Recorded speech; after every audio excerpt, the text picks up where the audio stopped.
শ্রীগোপাল মল্লিক লেনের একটি বাসায় অপু ও অপর্ণা সংসার পাতিয়া বসে। সারা দিন সারা বছর একঘেয়ামি কাজে অপু হাঁপাইয়া ওঠে। পূজার ছুটিতে অপু ও অপর্ণার বাবার বাড়ির উদ্দেশ্যে রওনা হয়। এবারে গল্পের পরবর্তী অংশ। নমস্কার, অডিও বুক বাই বাণী ধৃতি চ্যানেলে আপনাকে জানাই স্বাগত। আমাদের চ্যানেলটিকে এখনও সাবস্ক্রাইব করে না থাকলে অনুরোধ রইল চ্যানেলটিকে সাবস্ক্রাইব করে আমাদের সাথে থাকবেন। আমি গল্প পাঠে বাণী আপনাদের সাথে। শুনতে থাকুন অপরাজিত।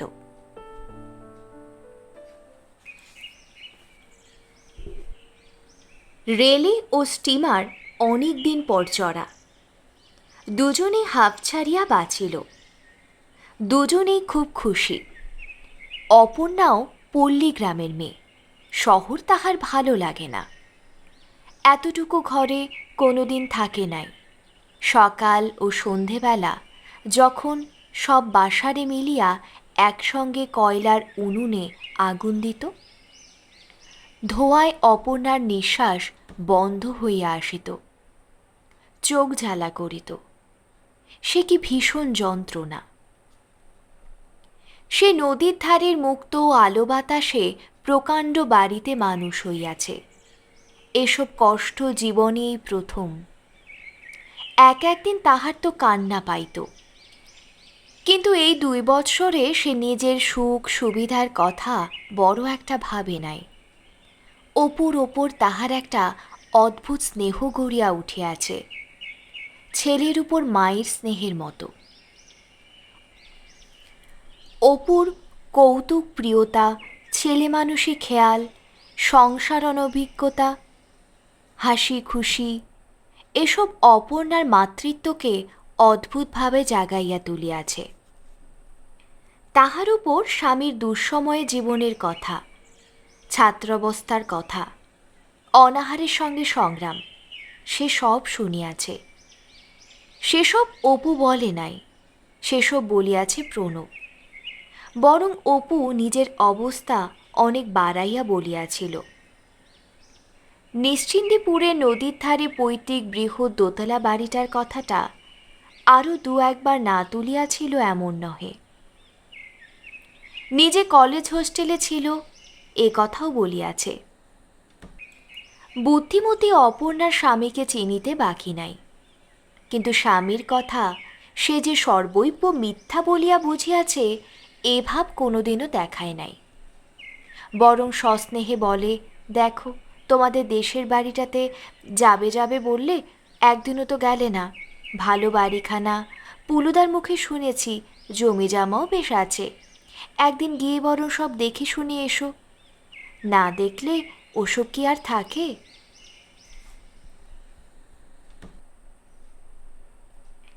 অপু আমতা আমতা করিয়া বলে, তাই যেতামই তো, কিন্তু বড় ম্যালেরিয়া, তাতেই তো সব ছাড়লাম কি না, নইলে আজ অভাব কি।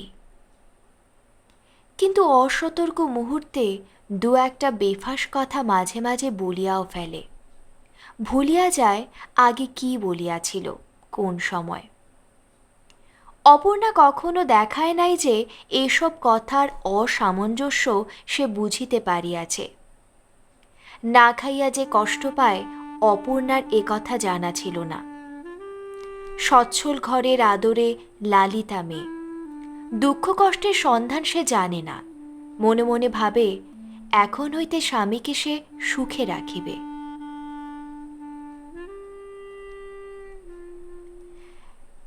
এটা একটা নেশার মতো তাহাকে পাইয়াছে। অল্পদিনে সে আবিষ্কার করিয়া ফেলিল অপু কি কি খাইতে ভালোবাসে। তালের ফুলুরি সে করিতে জানিত না, কিন্তু অপু খাইতে ভালোবাসে বলিয়া মনসা পোতার নিরুপমার কাছে শিখিয়া লইয়াছিল। এখানে সে কতদিন অপুকে কিছু না জানাইয়াই বাজার হইতে তাল আনিয়াছিল, সব উপকরণ আনাইয়াছে। অপু হয়তো বর্ষার জলে ভিজিয়া আপিস হইতে বাসায় ফিরিয়া হাসি মুখে বলিত, কোথায় গেলে অপর্ণা? এত সকালে রান্নাঘরে কি দেখি? পরে উকি দিয়া দেখিয়া বলিত, তালের বড়া ভাজা হচ্ছে বুঝি? তুমি জানলে কি করে? বা রে। অপর্ণা উঠিয়া স্বামীর শুকনো কাপড়ের ব্যবস্থা করিয়া দিত। বলিত, এসো না, ওখানেই বসে খাবে, গরম গরম ভেজে দিই। অপুর বুকটা ছ্যাত করিয়া উঠিত। ঠিক এইভাবেই কথা বলিত মা। অপুর অদ্ভুত মনে হয়, মায়ের মতো স্নেহশীলা, সেবা পরায়ণা, সেই রকমই অন্তর্যামিনী। বার্ধক্যের কর্মক্লান্ত মা যেন ইহারি নবীন হাতের সকল ভার সঁপিয়া দিয়া চলিয়া গিয়াছেন। মেয়েদের দেখিবার চোখ তাহার নতুন করিয়া ফোটে। প্রত্যেককে দেখিয়া মনে হয় এ কাহারও মা, কাহারও স্ত্রী, কাহারও বোন। জীবনে এই তিন রূপে নারীকে পাইয়াছে। তাহাদের মঙ্গল হস্তের পরিবেশনে এই ২৬ বৎসরের জীবন পুষ্ট হইয়াছে। তাহাদেরকে চিনিতে বাকি আছে তাহার?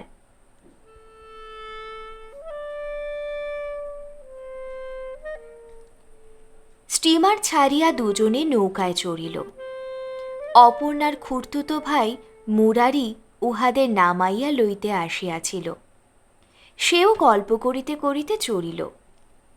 অপর্ণা ঘোমটা দিয়া একপাশে সরিয়া বসিয়াছিল। হেমন্ত অপরাহ্নের স্নিগ্ধ ছায়া নদীর বুকে নামিয়াছে। বাদিকের তীরে সারি সারি গ্রাম। একখানা বড় হাড়ি কলসি বোঝাই ভার জসাই কাঠির ঘাটে বাঁধা। অপুর মনে একটা মুক্তির আনন্দ। আর মনেও হয় না যে জগতে শেলেদের আপিসের মতো ভয়ানক স্থান আছে। তাহার সহজ আনন্দপ্রবণ মন আবার নাচিয়া উঠিল। চারিধারের এই শ্যামলতা, প্রসার, নদী জলের গন্ধের সঙ্গে তাহার যে নারীর যোগ আছে।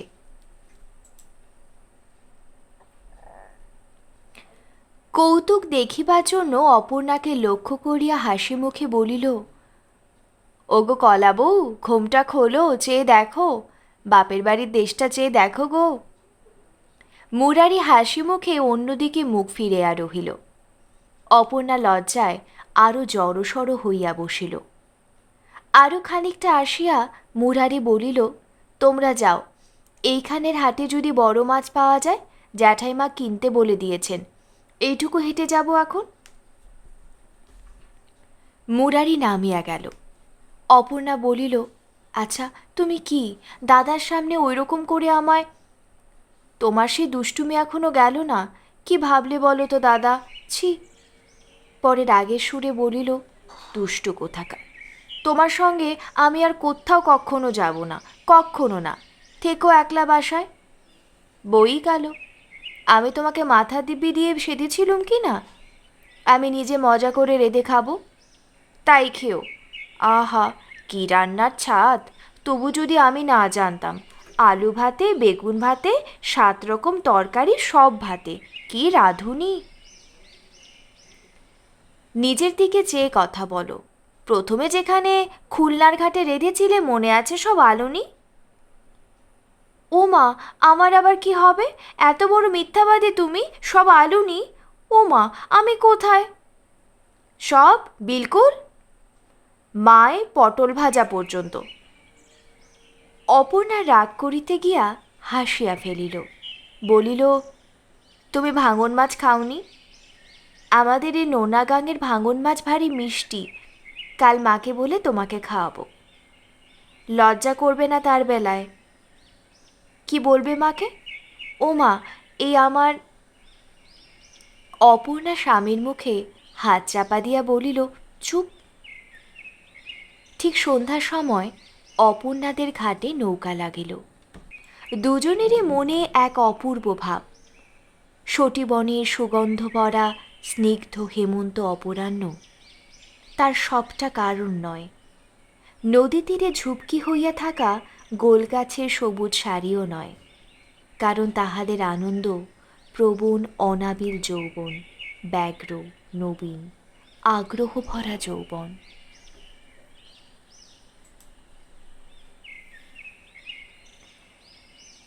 জ্যোৎস্না রাত্রে উপরের ঘরে ফুলশয্যার সেই পালঙ্কে বাতি জ্বালিয়া বসিয়া পড়িতে পড়িতে সে অপর্ণার প্রতীক্ষায় থাকে। নারকেল শাখায় দেবীপক্ষের বকের পালকের মতো শুভ্র চাঁদের আলো পড়ে। বাহিরে রাত্রির দিকে চাহিয়া কত কথা মনে আসে, কত সব পুরাতন স্মৃতি। কোথায় যেন এই ধরনের সব পুরনো দিনের কত জ্যোৎস্না ঝরা রাত। এ যেন সব অরণ্য উপন্যাসের কাহিনী। সে ছিল কোনো কুঁড়ে ঘরে, পেট পুরিয়া সব দিন খাইতেও পাইত না। সে আজ এত বড় প্রাচীন জমিদার ঘরের জামাই। অথচ আশ্চর্য এই যে এইটাই মনে হইতেছে সত্য। পুরনো দিনের জীবনটা অবাস্তব, অস্পষ্ট, ধোয়া ধোয়া মনে হয়। হেমন্তের রাত্রি, ঠান্ডা বেশ, কেমন একটা গন্ধ বাতাসে। অপুর মনে হয় কুয়াশার গন্ধ। অনেক রাত্রে অপর্ণা আসে। অপু বলে, এত রাত যে, আমি কতক্ষণ জেগে বসে থাকি? অপর্ণা হাসে, বলে, নিচে কাকাবাবু শোবার ঘর। আমি সিঁড়ি দিয়ে এলে পায়ের শব্দ ওর কানে যায়, এই জন্য উনি ঘরে খিল না দিলে আসতে পারিনে, ভারী লজ্জা করে। অপু জানালার খড়খড়িটা সশব্দে বন্ধ করিয়া দিল। অপর্ণা লাজুক মুখে বলিল, এই শুরু হলো বুঝি তোমার দুষ্টুমি? তুমি কি, কাকাবাবু এখনো ঘুমোননি যে? অপু আবার খটাস করিয়া খড়খড়ি খুলিয়া অপেক্ষাকৃত উচ্চস্বরে বলিল, অপর্ণা, এক গ্লাস জল আনতে ভুলে গেলে যে? ও অপর্ণা, অপর্ণা। অপর্ণা লজ্জায় বালিশের মধ্যে মুখ গুজরাইয়া পড়িয়া রহিল। ভোর রাত্রেও দুজনে গল্প করিতেছিল। সকালের আলো ফুটিল। অপর্ণা বলিল, তোমার কটায় স্টিমার? সারা রাত তো নিজেও ঘুমোলে না, আমাকেও দিলে না। এখন খানিকটা ঘুমিয়ে থাকো, আমি আনাদিকে পাঠিয়ে তুলে দেবক্ষণ বেলা হলে। গিয়ে চিঠি দিও কিন্তু, জানালার পর্দাগুলো ধোপার বাড়ি পাঠিয়ে দিও কিন্তু। আমি না গেলে আর সাবান কে দেবে? সস্নেহে স্বামীর গায়ে হাত বুলাইয়া বলিল, কিরকম রোগা হয়ে গিয়েছ, এখন তোমাকে কাজছাড়া করতে ইচ্ছে করে না। কলকাতায় না মেলে দুধ, না মেলে কিছু। এখন এ সময় কিছু থাকলে শরীরটা সারত। রোজ অফিস থেকে এসে মোহনভোগ খেয়েও। পিন্টুর মাকে বলে এসেছি, সেই করে দেবে। এখন তো খরচ কমল। বেশি ছেলে পড়ানোতে কাজ নেই। যাই তাহলে। অপু বলিল, বসো বসো, এখনো কোথায় তেমন ফর্সা হয়েছে, কাকার উঠতে এখনো দেরি।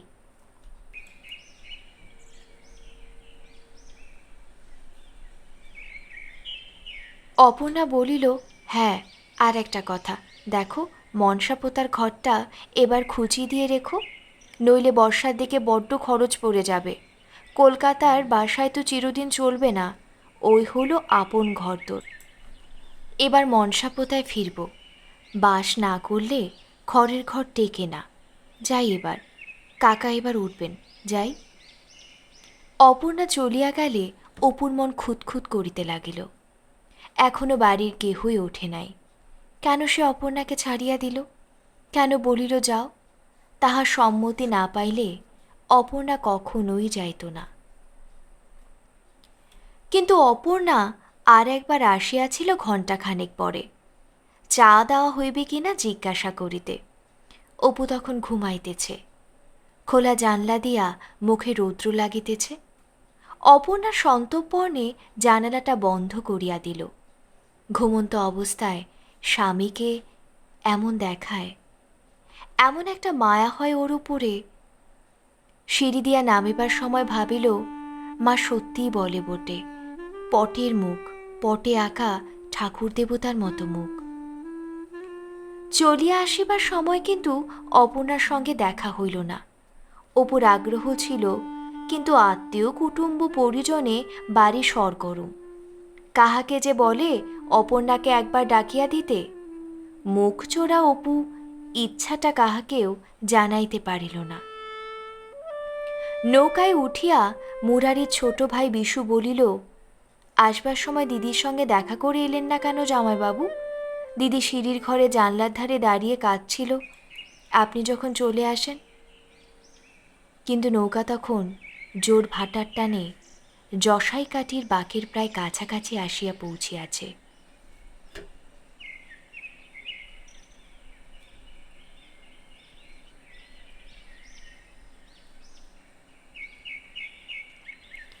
এবার কলিকাতায় আসিয়া অনেক দিন পরে দেওয়ানপুরের বাল্যবন্ধু দেবব্রতর সঙ্গে দেখা হইল। সে আমেরিকা যাইতেছে। পরস্পরের দেখা সাক্ষাৎ না হওয়ায় কেহ কাহারও ঠিকানা জানিত না। অথচ দেবব্রত এখানেই কলেজে পড়িতেছিল। এবার বিএসসি পাশ করিয়াছে। অপুর কাছে ব্যাপারটা আশ্চর্য ঠেকিল, আনন্দ হইল, হিংসাও হইল। প্রতি শনিবারে বাড়ি না যাইয়া যে থাকিতে পারিত না, সেই ঘর পাগল দেবব্রত আমেরিকা চলিয়া যাইতেছে। মাস 2-3 বড় কষ্টে কাটিল। আজ 1 বছরের অভ্যাস। আপিস হইতে বাসায় ফিরিয়া অপর্ণার হাসি ভরা মুখ দেখিয়া কর্মক্লান্ত মন শান্ত হইত। আজকাল এমন কষ্ট হয়, বাসায় না ফিরিয়াই সোজা ছেলে পড়াইতে যায় আজকাল। বাসায় মন লাগে না, খালি খালি ঠেকে।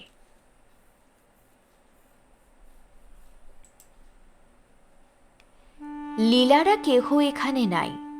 বর্ধমানের বিষয় লইয়া কি সব মামলা মোকদ্দমা চলিতেছে, অনেকদিন হইতে তাহারা সেখানে। একদিন রবিবারে সে বেলুর মঠ বেড়াইতে আসিয়া অপর্ণাকে এক লম্বা চিঠি দিল। ভারী ভালো লাগিয়াছিল জায়গাটা। অপর্ণা এখানে আসিলে একদিন বেড়াইয়া আসিবে। এসব পত্রের উত্তর অপর্ণা খুব শীঘ্র দেয়, কিন্তু পত্রখানার কোনো জবাব আসিল না। 2 দিন, 4 দিন, 7 দিন হইয়া গেল। তাহার মন অস্থির হইয়া উঠিল। কি ব্যাপার? অপর্ণা হয়তো নাই, সে মারা গিয়াছে।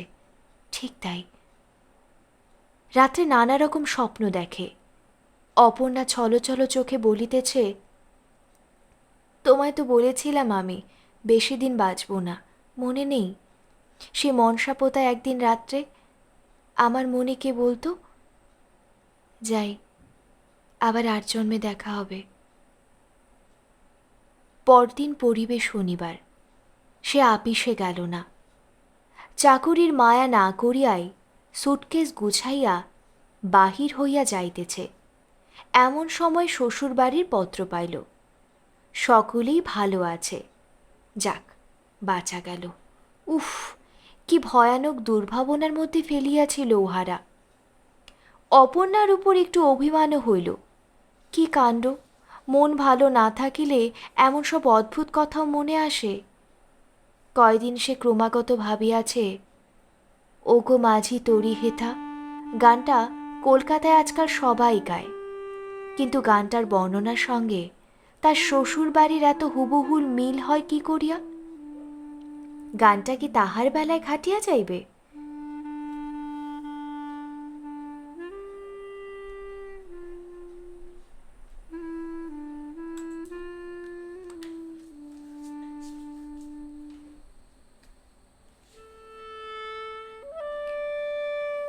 শনিবার আপিস হইতে ফিরিয়া দেখিল মুরারি তাহার বাসায় বার বারান্দায় চেয়ারখানাতে বসিয়া আছে। শ্যালককে দেখিয়া অপু খুশি হইল, হাসি মুখে বলিল, এ কি বাস রে, সাক্ষাৎ বড় কুটুম যে, কার মুখ দেখে না জানি আজ সকালে। মুরারি খামে আটা একখানা চিঠি তাহার হাতে দিল। কোনো কথা বলিল না। অপু পত্রখানা হাত বাড়াইয়া লইতে গিয়া দেখিল মুরারির মুখ কেমন হইয়া গিয়াছে। সে যেন চোখের জল চাপিতে প্রাণপণ চেষ্টা করিতেছে। অপুর বুকের ভেতরটা হঠাৎ যেন হিম হইয়া গেল। কেমন করিয়া আপনা আপনি তাহার মুখ দিয়া বাহির হইল, অপর্ণা নেই। মুরারি নিজেকে আর সামলাইতে পারিল না। কি হয়েছিল? কাল সকালে 8টার সময় প্রসব হল, 9:30টার সময় জ্ঞান ছিল। আগাগোড়া ছোট কাকিমার কাছে চুপি চুপি নাকি বলেছিল ছেলে হওয়ার কথা তোমাকে তার করে জানাতে। তখন ভালোই ছিল। হঠাৎ 9টার পর থেকে। ইহার পর অপু অনেক সময় ভাবিয়া আশ্চর্য হইত, সে তখন স্বাভাবিক সুরে এতগুলো প্রশ্ন একসঙ্গে করিয়াছিল কি করিয়া। মুরারি বাড়ি ফিরিয়া গল্প করিয়াছিল, অপূর্ব কি করে খবরটাকে শোনাব। সারা রেল আর স্টিমারে শুধু তাই ভেবেছিলাম, কিন্তু সেখানে গিয়ে আশ্চর্য হয়ে গেলাম। আমায় বলতে হলো না, ওই সব খবর টেনে বার করলে। মুরারি চলিয়া গেলে সন্ধ্যার দিকে একবার অপুর মনে হইল নবজাত পুত্রটি বাঁচিয়া আছে না নাই। সে কথা তো মুরারিকে জিজ্ঞেস করা হয় নাই, বা সেও কিছু বলে নাই। কে জানে, হয়তো নাই। কথাটা ক্রমে বাসার সকলেই শুনিল। পরদিন যথারীতি আপিসে গিয়াছিল। আপিস হইতে ফিরিয়া হাত মুখ ধুইতেছে।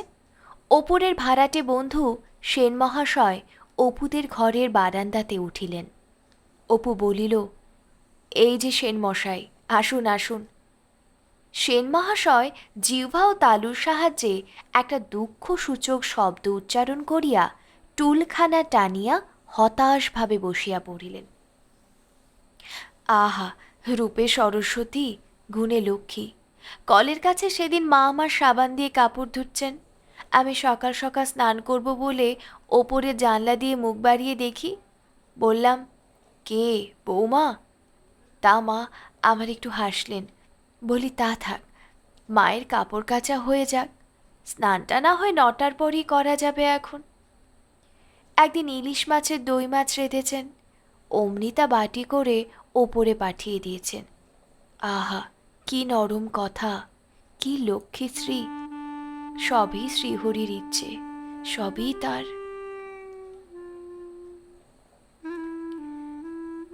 তিনি উঠিয়া যাইবার পর আসিলেন গাঙ্গুলি গৃহিণী। বয়সে প্রবীণা হইলেও ইনি কখনো অপুর সঙ্গে সাক্ষাৎভাবে কথাবার্তা বলেন নাই। আধ ঘণ্টা দিয়া উনি দৌড়ের আড়াল হইতে বলিতে লাগিলেন, আহা, জলজ্যান্ত বউটা এমন হবে তা কখনো জানিনি, ভাবিনি। কাল আমার বড় ছেলে নবীন বলছে রাত্রিরে যে, মা শুনেছ এইরকম অপূর্ববাবু স্ত্রী মারা গিয়েছেন, এইমাত্র খবর এলো। তা বাবা আমি বিশ্বাস করিনি। আজ সকালে আবার বাটুল বললে, তা বলি যাই জেনে আসি। আসবো কি বাবা, 2 ছেলের আপিসের ভাত, বাটুলের আজকাল আর দমদমার গুলির কারখানার কাজ, দুটো নাকে মুখে গুজেই দৌড়য়। এখন 2.5 টাকা হপ্তা, সাহেব বলেছে বৈশাখ মাস থেকে 1.5 টাকা বাড়িয়ে দেবে। ওই এক ছেলে রেখে ওর মা মারা যায়, সেই থেকে আমার কাছে। আহা, তা ভেবো না বাবা, সবারই তো কষ্ট আছে, তুমি পুরুষ মানুষ, তোমার ভাবনা কি বাবা? বলে, বজায় থাকুক চুরোবাসি, মিলবে কত সেবাদাসী। একটা ছেলে 10টা বিয়ে করো না কেন? তোমার বয়সটাই বা কি এমন? অপু ভাবিল, এরা লোক ভালো তাই এসে বলছে, কিন্তু আমায় কেন একটু একা থাকতে দেয় না? কেউ না আসে ঘরে, সেই আমার ভালো। এরা কি বুঝবে? সন্ধ্যা হইয়া গেল। বারান্দার যে কোণে ফুলের টব সাজানো, 2-1টা মশা সেখানে বিনবিন করিতেছে। অন্যদিন সে এই সময় আলো জ্বালে, স্টোভ জ্বালিয়া চা ও হালুয়া করে। আজ অন্ধকারের মধ্যে বারান্দার চেয়ারখানিতে বসিয়াই রহিল। এক মনে সে কি একটা ভাবিতেছিল, গভীরভাবে ভাবিতেছিল। ঘরের মধ্যেই দেশলায় জ্বালার শব্দে সে চমকিয়া উঠিল। বুকের ভিতরটা যেন কেমন করিয়া উঠিল। মুহূর্তের জন্য মনে হইল যেন অপর্ণা আছে এখানে, থাকিলে এই সময় সে স্টোভ ধরাইত, সন্ধ্যা দিত। ডাকিয়া বলিল, কে? পিন্টু আসিয়া বলিল, ও কাকাবাবু, মা আপনারে কেরোসিনের তেলের বোতলটা কোথায় জিজ্ঞেস করলে। অপু বিস্ময়ের সুরে বলিল, ঘরে কে রে পিন্টু? তোর মা? ও, বউ ঠাকুরন। বলিতে বলিতে সে উঠিয়া দেখিল পিন্টুর মা মেঝেতে স্টোভ মুছিতেছে। বউ ঠাকুরন তো, আপনি আবার কষ্ট করে কেন মিথ্যে? আমি বরং ওটা।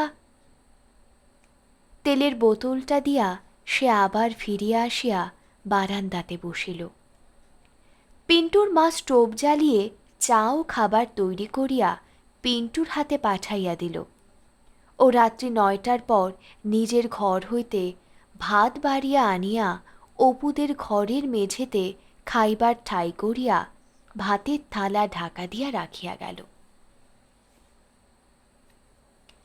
পিন্টুর বাবা সারিয়া উঠিয়াছে, তবে এখনো বড় দুর্বল। লাঠি ধরিয়া সকাল বিকালে একটু আধটু গোলদিঘিতে বেড়াইতে যান। নিচের এক ঘর ভাড়াটে উঠিয়া যাওয়াতে সেই ঘরেই আজকাল ইহারা থাকেন। ডাক্তার বলিয়াছেন আর মাসখানেকের মধ্যে দেশে ফেরা চলিবে।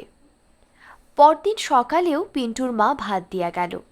বৈকালে আফিস হইতে আসিয়া কাপড় জামা না ছাড়িয়াই বাহিরে বারান্দাতে বসিয়াছে।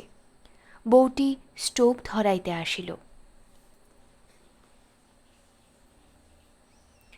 অপু উঠিয়া গিয়া বলিল, রোজ রোজ আপনাকে এ কষ্ট করতে হবে না বৌদি, আমি এ গোলদিঘির ধারে দোকান থেকে খেয়ে আসবো চা। বউটি বলিল, আপনি এত কুণ্ঠিত হচ্ছেন কেন ঠাকুরপো? আমার আর কি কষ্ট, টুলটা নিয়ে এসে এখানে বসুন, দেখুন চা তৈরি করি। এই প্রথম পিন্টুর মা তাহার সহিত কথা কহিল। পিন্টু বলিল, কাকাবাবু, আমাকে গোলদিঘিতে বেড়াতে নিয়ে যাবে? একটা ফুলের চারা তুলে আনবো, এনে পুঁতে দেব। বউটির বয়স ৩০-এর মধ্যে, পাতলা একহারা গড়ন, শ্যামবর্ণ, মাঝামাঝি দেখিতে, খুব ভালোও নয় মন্দও নয়। অপু টুলটা দুয়ারের কাছে টানিয়া বসিল। বউটি চায়ে জল নামাইয়া বলিল, এক কাজ করি ঠাকুরপো, একেবারে চাটি ময়দা মেখে আপনাকে খান কতক লুচি ভেজে দিই, কখানাই বা খান, একেবারে রাতের খাবারটা এই সঙ্গেই খাইয়ে দিই, সারাদিন খিদেও তো পেয়েছে। মেয়েটির নিঃসংকোচ ব্যবহারে তাহার নিজের সংকোচ ক্রমে চলিয়া যাইতেছিল। সে বলিল, বেশ করুন, মন্দ কি। ওরে পিন্টু, ওই পেয়ালাটা নিয়ে আয়। থাক থাক ঠাকুরপো, আমি ওকে আলাদা দিচ্ছি, কেটলিতে এখনো চা আছে, আপনি খান। আপনাদের বেলুনটা কোথায় ঠাকুরপো? সত্যি আপনি বড্ড কষ্ট করছেন বউ ঠাকুরুন, আপনাকে এত কষ্ট দেওয়াটা। পিন্টুর মা বলিল, আপনি বারবার ওরকম বলছেন কেন? আপনারা আমার যা উপকার করেছেন তা নিজের আত্মীয়ও করে না আজকাল। কে পরকে থাকবার জন্য ঘর ছেড়ে দেয়, কিন্তু আমার যে বলবার মুখ দিল না ভগবান, কি করি বলুন? আমি রোগী সামলিয়ে মেয়েকে যদি খাওয়াতে না পারি, তাই সে দুবেলা আপনি এসে আপিসে গেলেই পিন্টুকে নিয়ে গিয়ে ডেকে এনে আপনার পাতে খাওয়াতো একদিন। কথা শেষ না করিয়াই পিন্টুর মা হঠাৎ চুপ করিল। অপুর মনে হইল ইহার সঙ্গে অপর্ণার কথা কহিয়া সুখ আছে, ও বুঝিবে, অন্য কেহ বুঝিবে না।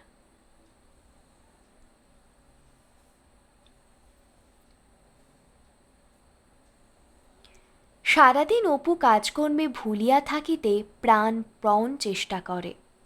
যখনই একটু মনে আসে অমনি একটা কিছু কাজ দিয়ে সেটাকে চাপা দেয়। আগে সে মাঝে মাঝে অন্যমনস্ক হইয়া বসিয়া কি ভাবিত, খাতা পত্রে গল্প কবিতা লিখিত, কাজ ফাঁকি দিয়া অন্য বই পড়িত। কিন্তু অপর্ণার মৃত্যুর পর হইতে সে 10 গুণ খাটিতে লাগিল। সকলের কাছে কাজের তাগাদা করিয়া বেড়ায়, সারাদিনের কাজ 2 ঘণ্টায় করিয়া ফেলে। তাহার লেখা চিঠি টাইপ করিতে করিতে নৃপেন বিরক্ত হইয়া উঠিল। পূর্ণিমা তিথিটা অপর্ণা ছাদের আলিশার ধারে দাঁড়াইয়া, এই তো গত কোজাগরী পূর্ণিমার রাত্রিতে লক্ষ্মীর মতো মহিমাময়ী, কি সুন্দর ডাগর চোখ দুটি, কি সুন্দর মুখশ্রী। অপুর মনে হইয়াছিল ওর ঘাড় ফেরাইবার ভঙ্গিটা যেন রানীর মতো। এক এক সময় সম্ভ্রম আসে মনে। অপর্ণা হাসিয়া বলে, আমার যে লজ্জা করে, নইলে সকালে তোমার খাবার করে দিতে ইচ্ছে করে। আমার ছোট বোন লুচি ভাজতে জানে না, সেজখুড়ি মা ছেলে সামলাতে সময় পান না, মা থাকেন ভাড়ারে। তোমার খাবারের কষ্ট হয় না? হঠাৎ অপুর মনে হয়, দূর যাই, কি লিখে যাচ্ছি মিছে, কি হবে আর এসবে?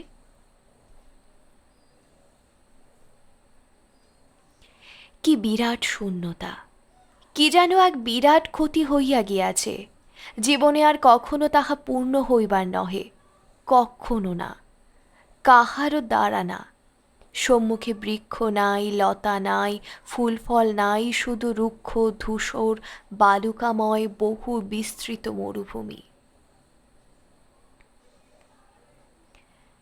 মাসখানেক পরে পিন্টুর মা বলিল, কখনো ভাই দেখিনি ঠাকুরপো, আপনাকে সেই ভাইয়ের মতো পেলুম, কিন্তু করতে পারলাম না কিছু। দিদি বলে যদি মাঝে মাঝে আমাদের ওখানে যান, তবে জানব সত্যি আমি ভাই পেয়েছি।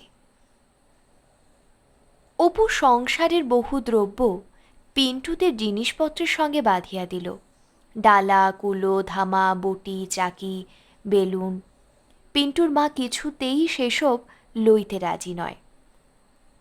অপু বলিল, কি হবে বৌদি, সংসার তো উঠেই গেল, ওসব আর হবে কি? অন্য কাউকে বিলিয়ে দেওয়ার চেয়ে আপনারা নিয়ে যান, আমার মনে তৃপ্ত হবে তবুও।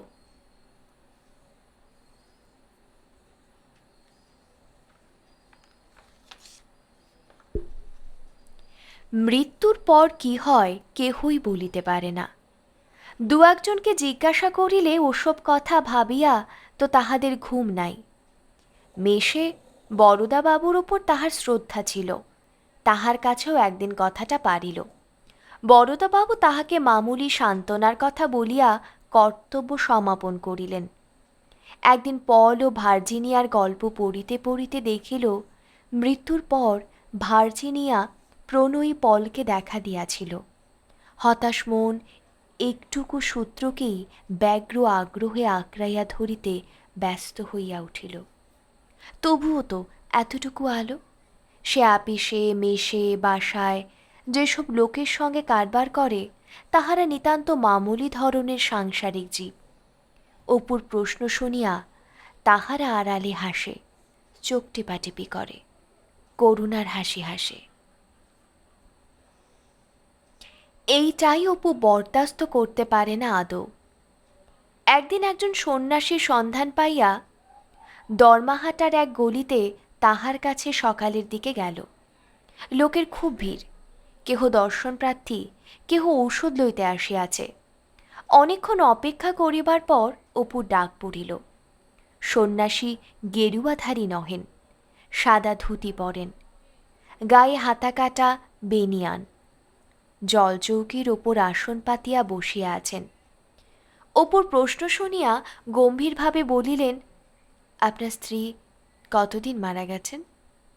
মাস 2। তার পূর্বজন্ম হয়ে গেছে। অপু অবাক হইয়া জিজ্ঞাসা করিল, কি করে আপনি, মানে? সন্ন্যাসীজি বলিলেন, মৃত্যু সঙ্গে সঙ্গেই হয়, এতদিন থাকে না। আপনাকে বলে দিচ্ছি, বিশ্বাস করতে হয় এসব কথা। ইংরেজি পড়ে আপনারা তো সব মানেন না, তাই হতে হবে।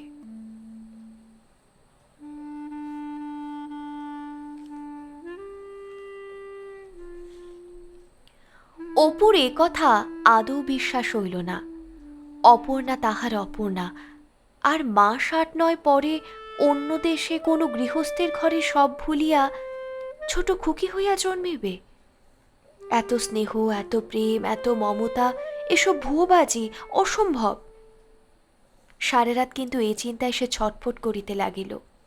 একবার ভাবে হয়তো সন্ন্যাসী ঠিকই বলিয়াছে, কিন্তু তার মন সায় দেয় না। মন বলে ও কথাই নয়, মিথ্যা মিথ্যা। স্বয়ং পিতামহ ব্রহ্মা আসিয়া বলিলে সে কথা বিশ্বাস করিবে না। দুঃখের মধ্যেও হাসি পাইল।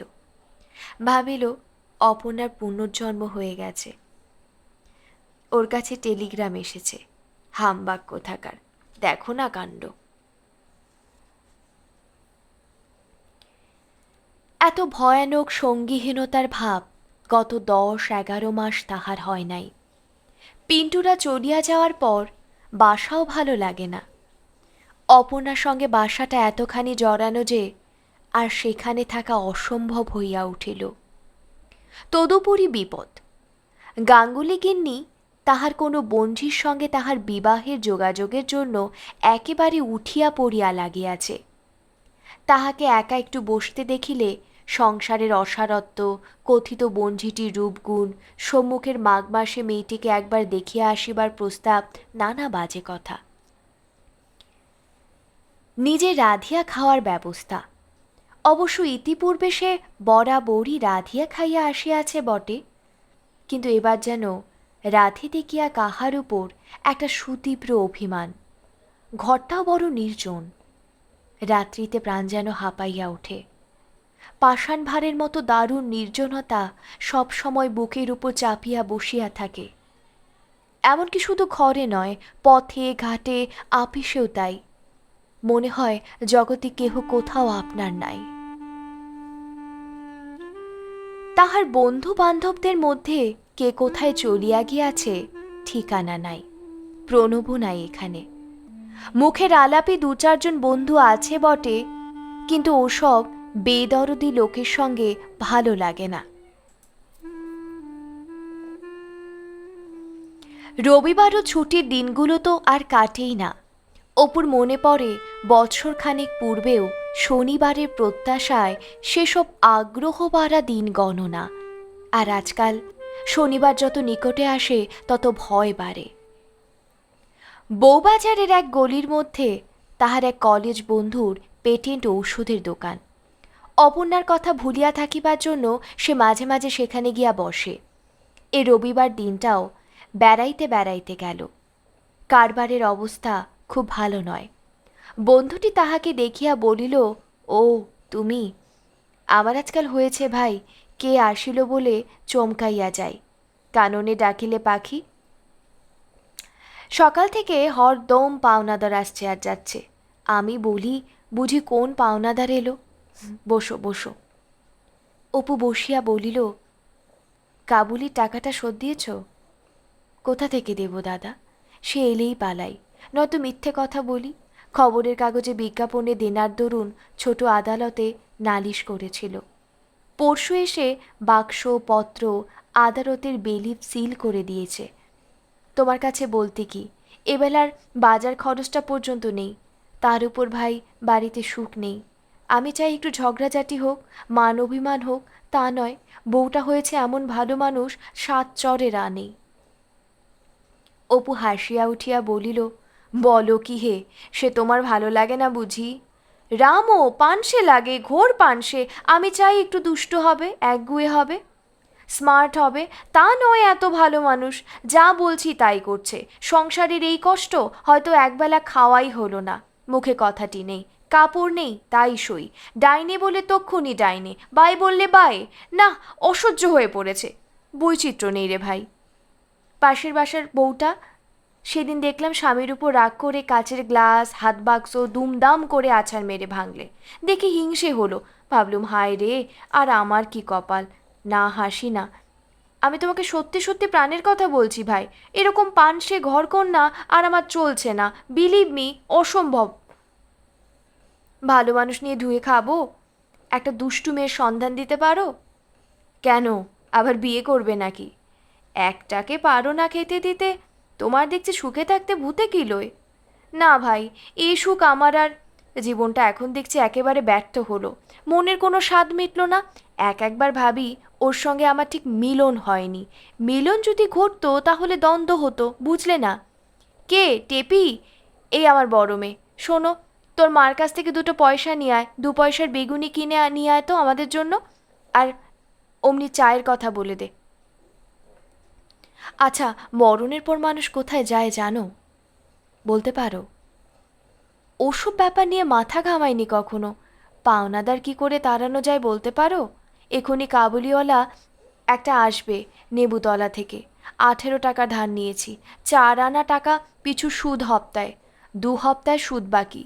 কি যে আজ তাকে বলি, স্কাউন্ডেলটা এলো বলে। দিতে পারো 2টো টাকা ভাই? এখন তো নেই কাছে। একটা আছে, রেখে দাও। কাল সকালে আরেকটা টাকা দিয়ে যাব এখন। এই যে টেপি, বেশ বেগুনি এনেছিস। না না না, আমি খাবো না, তোমরা খাও। আচ্ছা, এই একখানা তুলে নিলাম, নিয়ে যা টেপি। বন্ধুর দোকান হইতে বাহির হইয়া সে খানিকটা লক্ষ্যহীনভাবে ঘুরিল। লীলা এখানে আছে, একবার দেখিয়া আসিবে। প্রায় 1 বৎসর লীলারা এখানে নাই। তাহার দাদা মহাশয় মামলা করিয়া লীলার পৈতৃক সম্পত্তি কিছু উদ্ধার করিয়াছেন। আজকাল লীলা মায়ের সঙ্গে আবার বর্ধমানের বাড়িতেই ফিরিয়া গিয়াছে। 3rd ইয়ারে ভর্তি হইয়া 1 বৎসর পড়িয়াছিল, পরীক্ষা দেয় নাই, লেখাপড়া ছাড়িয়া দিয়াছে। সন্ধ্যার কিছু পূর্বে ভবানীপুরে লীলাদের ওখানে গেল। রামলগন বেয়ারা তাহাকে চেনে, বৈঠকখানায় বসাইল। মিস্টার লাহিড়ী এখানে নাই, রাঁচি গিয়াছেন। লীলা দিদিমণি? কেন, সে কথা কিছু বাবুর জানা নেই? দিদিমণির তো বিবাহ হইয়া গিয়াছে গত বৈশাখ মাসে। নাগপুরে জামাইবাবু বড় ইঞ্জিনিয়ার, বিলাত ফেরত, একেবারে খাঁটি সাহেব, দেখিলে চিনিবার জো নাই। খুব বড়লোক ছেলে, এদের সমান বড়লোক। কেন, বাবুর কাছে নিমন্ত্রণের চিঠি যায় নাই? অপু বিবর্ণ মুখে বলিল, কই না, আমার কাছে। হ্যাঁ, না আর বসবো না। আচ্ছা। বাহিরে আসিয়া জগৎটা যেন অপুর কাছে একেবারে নির্জন, সঙ্গীহীন, বিস্বাদ ও বৈচিত্র্যহীন ঠেকিল। কেন এরকম মনে হইতেছে তাহার? লীলা বিবাহ করিবে, ইহার মধ্যে অসম্ভব তো কিছু নাই, সম্পূর্ণ স্বাভাবিক। তবে তাহাতে মন খারাপ করিবার কি আছে? ভালোই তো, জামাই ইঞ্জিনিয়ার, শিক্ষিত, অবস্থাপন্ন, লীলার উপযুক্ত বর জুটিয়াছে, ভালোই তো। রাস্তা ছাড়িয়া ভিক্টোরিয়া মেমোরিয়ালের সম্মুখের মাঠটাতে অর্ধ অন্ধকারের মধ্যে সে উদ্ভ্রান্তের মতো অনেকক্ষণ ঘুরিয়া বেড়াইল। লীলার বিবাহ হইয়াছে, খুব আনন্দের কথা, ভালো কথা, ভালোই তো। আমাদের গল্প পাঠ কেমন লাগছে কমেন্ট করে অবশ্যই জানাবেন এবং শুনতে থাকুন অপরাজিত।